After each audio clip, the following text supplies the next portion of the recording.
Hi, welcome along to the 4-Minute Clinic Live.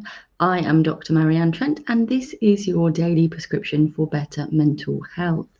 Today is a special request from someone who loves my 4-Minute Clinic Lives, but is not in the UK. He lives in sunny Florida, but was originally born and bred in the UK and currently, unfortunately, has COVID. And I think it's very difficult when you have lived somewhere with healthcare which is so wonderful and also free at the point of access, when you find yourself not in that position and then you feel very unwell. Certainly this gentleman is feeling quite scared at the moment, especially as he said he is 72, 72, not 72, he's 70. And I think that we absolutely, owe the NHS a great deal, as we all know throughout this pandemic. But when we don't have access to this healthcare, which we have been so used to, it's a cradle to grave service. Certainly this gentleman would have been born in the time after the NHS was put together, because my mum is 72, I think, and I think it was built around the time when she was born. So, this is difficult when you suddenly have to find yourself paying for healthcare. But he said, depending on, what level of healthcare you have, depends on what kind of treatment you can have and what kind of hospital you might end up in.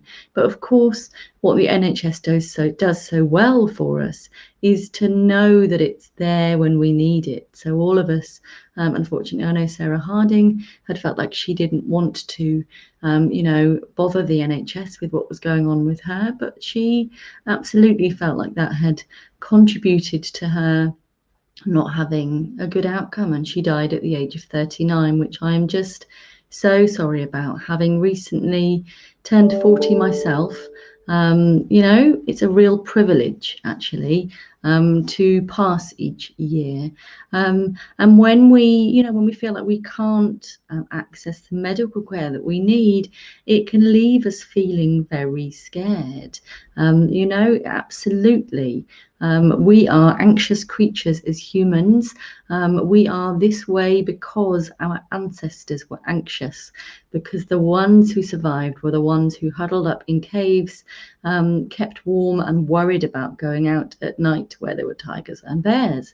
The ones who didn't worry about that got eaten by the tigers and bears.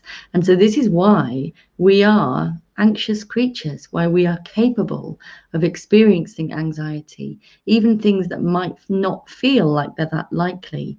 We can predict and we can plan because we've got these frontal lobes up here that do exactly that. So if you are in the position where you are feeling really scared, where you are feeling like you are worried for your own health and that of others, and you are outside of the NHS, try to be compassionate to yourself, but also try to know that if you need the emergency care and support, that you must go ahead and access it.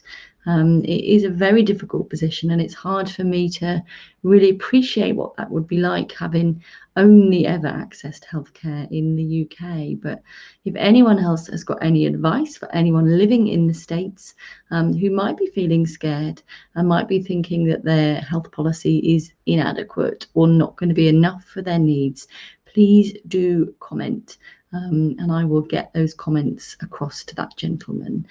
Sending you, if we can all send some positivity, may you be well, may you be free from distress, may you be healthy, may you get through this and find health and happiness and comfort again. If we can all send that compassionate flow to that gentleman, I know that he'll really appreciate being held in mind by you. Hope you have a lovely day. If you find these clinics useful, or if you've got any special requests for me to talk about, do just fling your comments or send me a direct message. Have a lovely day, and I'll look forward to catching up with you soon. Take care.